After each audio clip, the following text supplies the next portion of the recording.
The Iron Man by Ted Hughes. A Story in 5 Nights.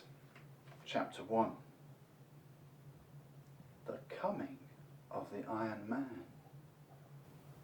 The Iron Man came to the top of the cliff.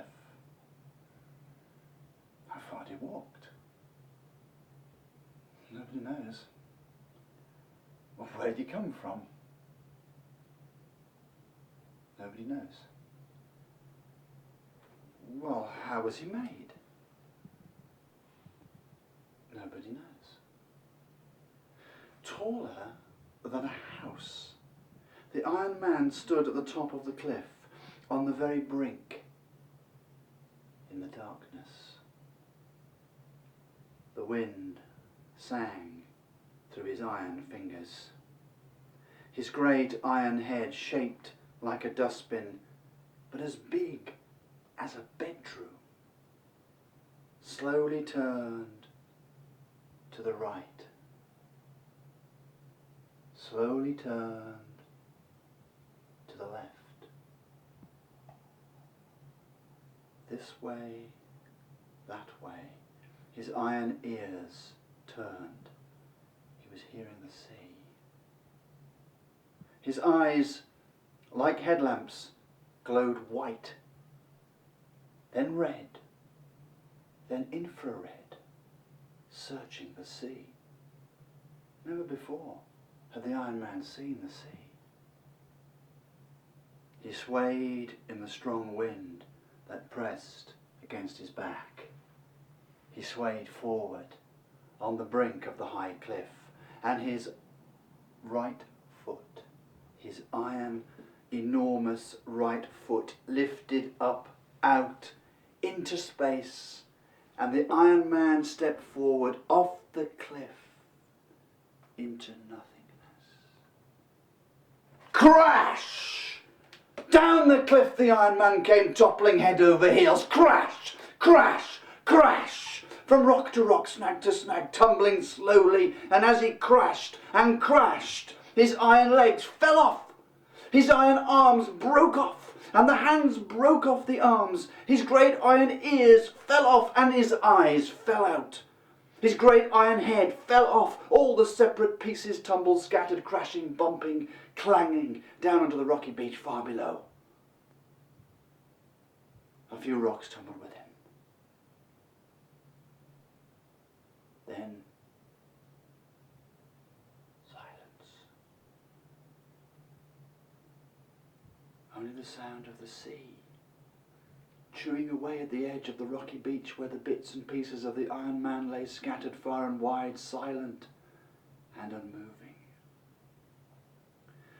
Only one of the iron hands, lying beside an old sand-logged, washed-up seaman's boot, waved its fingers for a minute, like a crab on its back, and then it lay still,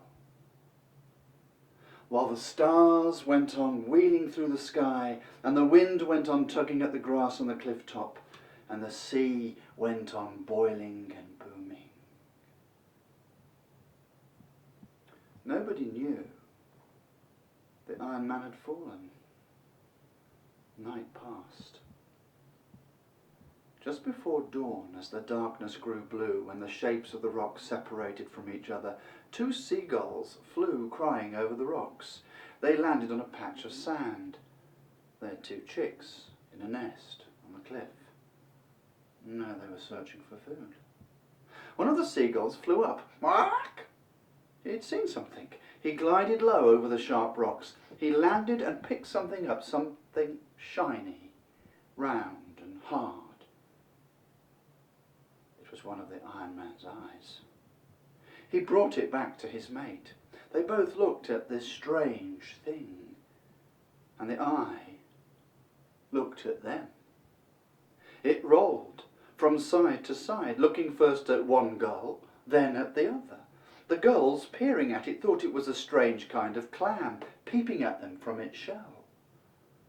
Then the other gull flew up, wheeled around and landed and picked something up, some awkward, heavy thing. The gull flew low and slowly, dragging the heavy thing.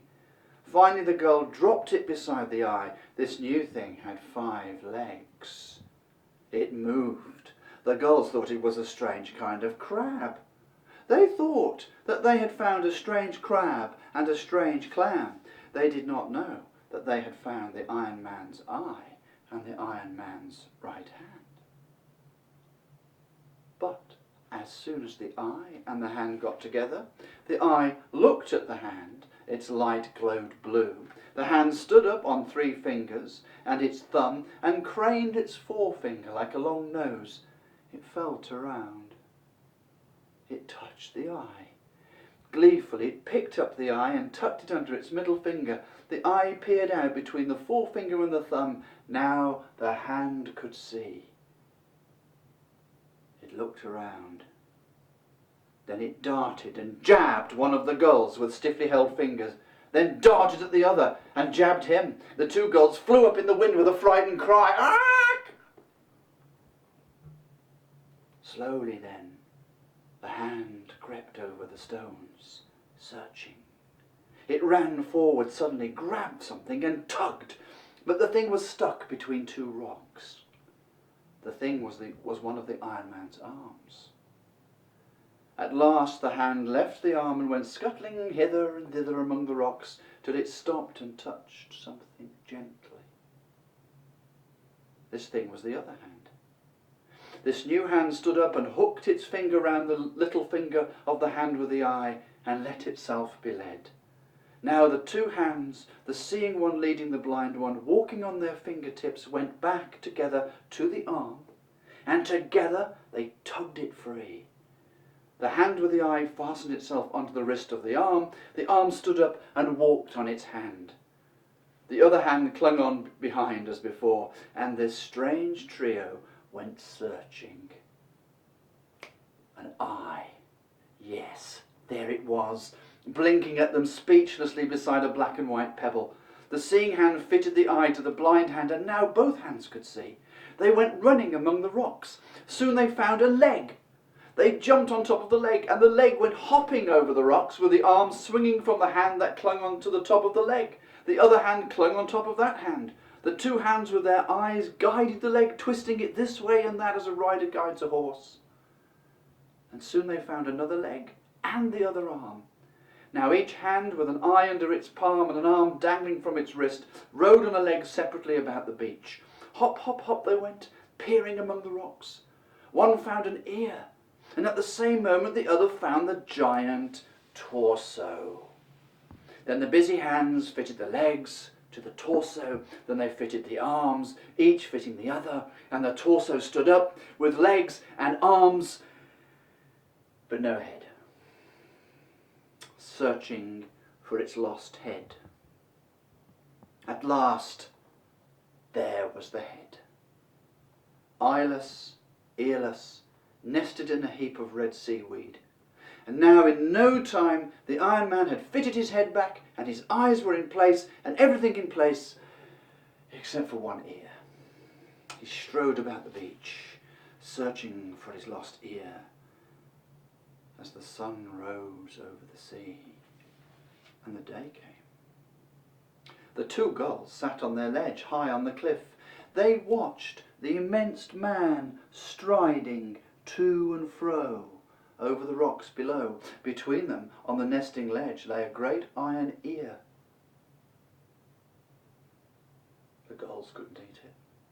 The baby gulls couldn't eat it. There it lay on the high ledge, and far below, the Iron Man searched. But at last he stopped and looked at the sea. Was he thinking the sea had stolen his ear? Perhaps he was thinking the sea had come up while he lay scattered and had gone down again with his ear. He walked towards the sea. He walked into the breakers, and there he stood for a while, the breakers bursting around his knees. Then he walked in, deeper, deeper, deeper. The gulls took off and glided down low over the great iron head that was now moving slowly out through the swell. The eyes blazed red, level with the wave tops, till a big wave covered them and foam sprouted over the top of the head. The head still moved out, under the water. The eyes on the top of the head appeared for a moment in a hollow of the swell. Now the eyes were green. Then the sea covered them and the head. The gulls circled low over the line of bubbles that went on moving slowly, slowly out into the deep sea.